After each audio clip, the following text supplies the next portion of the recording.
Hey, what's up? I'm Natasha Jung for Culty Collective, and we have a very special guest here today. You may recognize him from a bajillion YouTube videos. We're actually here in the San Gabriel Valley at Bopomofo Cafe. Phil Wang of Wong Food Productions. What's up? Now I'm Phil Wang of Bopomofo Cafe. Yeah, there you go. Yeah. So what do you lead with now? No, it's still definitely Wong Fu. Okay. But then I tell them like, oh yeah, by the way, I also opened this cafe, and that's usually when people are like, wait, what? Like, what are you doing? Why did you do that? I think the funniest thing is actually when sometimes people come into the cafe and they see me behind the counter and they're like, why do you work here? And I'm like, no, this is my cafe. Or I joke with them, I'm like, oh, Wong Fu's not cutting it these days. I gotta pick up a second job. Yeah. Which is clearly not the case, right? And right. But this is just a passion of mine that I've had for a very, very long time. And finally got to make it a reality after a lot of work. Yeah. Where did the idea of opening your own cafe come from? And wonderful drinks. By the way. Yeah. Cheers. Yeah. Cheers. I'm already halfway through. Yeah. Well, it's hard to resist, right? I guess it started like back when I was in college, and it was always more like as a joke. So in college, I worked at a boba shop down at UC San Diego, where I went to school. And I guess just to back it up even further, I feel like when I was in high school, that's actually when boba was first kind of coming over to the States.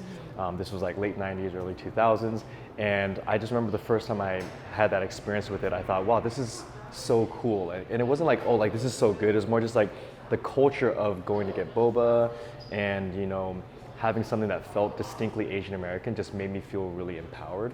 I feel like as like first or second generation kid, a lot of times growing up in America, we have to assimilate to other people's cultures, right? Like hip hop and R&B, skaters and punk rock bands or whatever. But when I first had boba, I was like, this is Asian American. So I associated boba or cafes with being cool, like being cool Asian. So I was like, okay, when I go to college, I want to go work at a cafe because I want to be cool and I want to be in that culture. So I worked at a cafe, and that's where I really fell in love with like the hospitality aspect of it. I loved being creative. I loved, just like working with my hands and doing just like those kinds of tasks and being creative through food and beverage and service. And I just joked. I was like, oh, like someday when I'm old, I would like to just, I'll sweep, my own little cafe. Yeah, like that's what I'll ride off into the sunset doing. And then, obviously Wong Fu happened. I'm kind of condensing this thing, but Wong Fu happened. It happened. It's been happening for a long time. Yeah, it came into my life, and in the recent years, I was like, okay, I want to kind of utilize the reach and influence that I have through Wong Fu to maybe there's a possibility to open up a cafe sooner than later, like a brick and mortar. It kind of started with actually just wanting me to create a physical space where young creatives and young people could just like work on their stuff. And I guess that came from, so after I graduated, I actually moved to this area, the San Gabriel Valley, and actually got a lot of scripts done at boba shops. Like I would, there's your office. Yeah, like there. I mean, yeah, we lived at, we were still living like out of like a little townhouse, and like I would, go to cafes to get work done.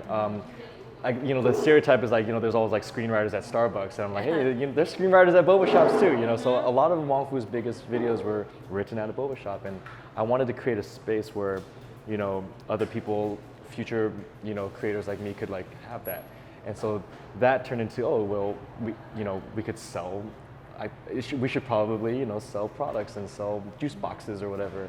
And it just turned into, wait, maybe this actually could be just a cafe. So that was like around like 4 years ago. And I just got really excited about doing it, and, saw other YouTube peers starting businesses. And I was like, okay, like, I think I could do this, and found a great partner with Eric, who's a co-founder, and we just went for it, and it took like over 3 years to like finally get to this point, from when we first sat down. We're like, are we going to do this? Yeah, let's try to do this. Yeah. What has the response been like from the community so far? I feel like people came from far and wide to come visit you. I mean, it's overall it's been really, really positive and really supportive, and I'm so appreciative of like all the fans that have been following on social. Like they're not even in LA, but they're just following because like I think there's something aspirational about it too, where you get to see like a brand new business start from scratch. You know, like, you know, we do YouTube or we do filmmaking, and like, I guess not everyone can relate to, you know, wanting to become a YouTuber, but I feel like everyone can understand, oh, what's it like to start a small business, or specifically like a cafe. You know? Well, it's also like a physical space, so it makes it really tangible. Right, exactly, yeah. So I think like people are just like interested in seeing that journey and that process, and so yeah, like, you know, once we finally open, like, you know, we lines out the door, and you know, people are still coming through, like, you know, we're like a destination for some people's trips, you know, like. Oh my gosh, we traveled, like myself and Pam here, who's off camera, we traveled about like 30 minutes to like get here, and we didn't even know if you're going to be here, but you're here, so it's like perfect. I'm so glad, yeah. No, and I'm glad that, and the thing is, like, that's why we also chose to, you know, open in the San Gabriel Valley. Like, you know, we wanted to, you know, put our roots down in the communities, in a community that, you know, raised us, you know, like that. These are like these Asian enclaves are where we came from, and you know, we wanted to bring this business back. We wanted to reinvest in this community, because I feel like, as you know, the next generation, you know, I want to take pride in where we come from, you know, and in our dual upbringing. So I feel like a lot of times, you know, you see new businesses, like they leave, you know, where they come from, and we wanted to kind of bring it back. I mean, we're very grateful that we have people traveling from all over, but you know, our first and foremost, we want to be a good cafe that services, you know, the people that are like, you know, in this neighborhood. Yeah. And I understand there's like a lot of other boba shops around too. Yeah. I mean, like on this blog, there's like 4, like that was a big challenge. Like a lot of people were saying, like, why are you guys opening here? Like, that's going to be like really difficult. And you know, we believe that, you know, what we were bringing was very different, and we weren't trying to. And you've seen our menu, like it's like this, you know, Chinese, Taiwanese, American fusion. Like you don't really have that anywhere around here. We're not trying to come in here and say we make the best dumplings or the best beef noodle soup. We're not going to beat, you know, that grandma that's been there for like, you know, 40 years. Like there's no way. Grandma's a G, like for a reason, right? Yeah, we would get destroyed if we tried to do that. So we took pride in like offering a product that is uniquely, like really like truly Asian American, like bring influences from both our upbringings. You know, like I grew up eating, you know, pizza and stir fry on the same dinner table. You know, like my dad would bring home fast food, and you know, my mom would have, you know, her cooking, you know, and we would eat it together. You know, so that's really like the inspiration where it all came from. Tell us about the name as well, Bopomofo. I mean, I took Mandarin classes, so I know a little bit, but tell me about why you decided to name it. So if you don't know, what's like Bopomofo, or I guess some people Bopomofo. It's basically the ABCs of Mandarin Chinese. So the idea actually came from kind of like what I was saying earlier, how our menu or our concept is very ABC. You know, like ABC stands for American Born Chinese, and you know, taking pride in that. And we would say like, oh yeah, like our menu is like ABC food.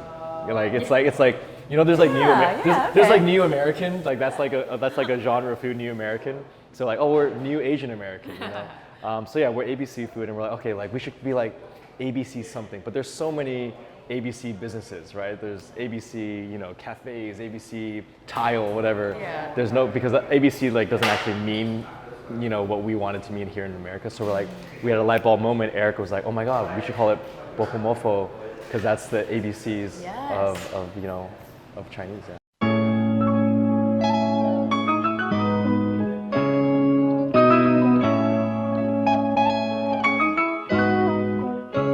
What's up guys, I'm Phil from Wong Food Productions, and this is my new cafe, Bopomofo, here in San Gabriel, California, and I'm part of the Cold Tea Collective.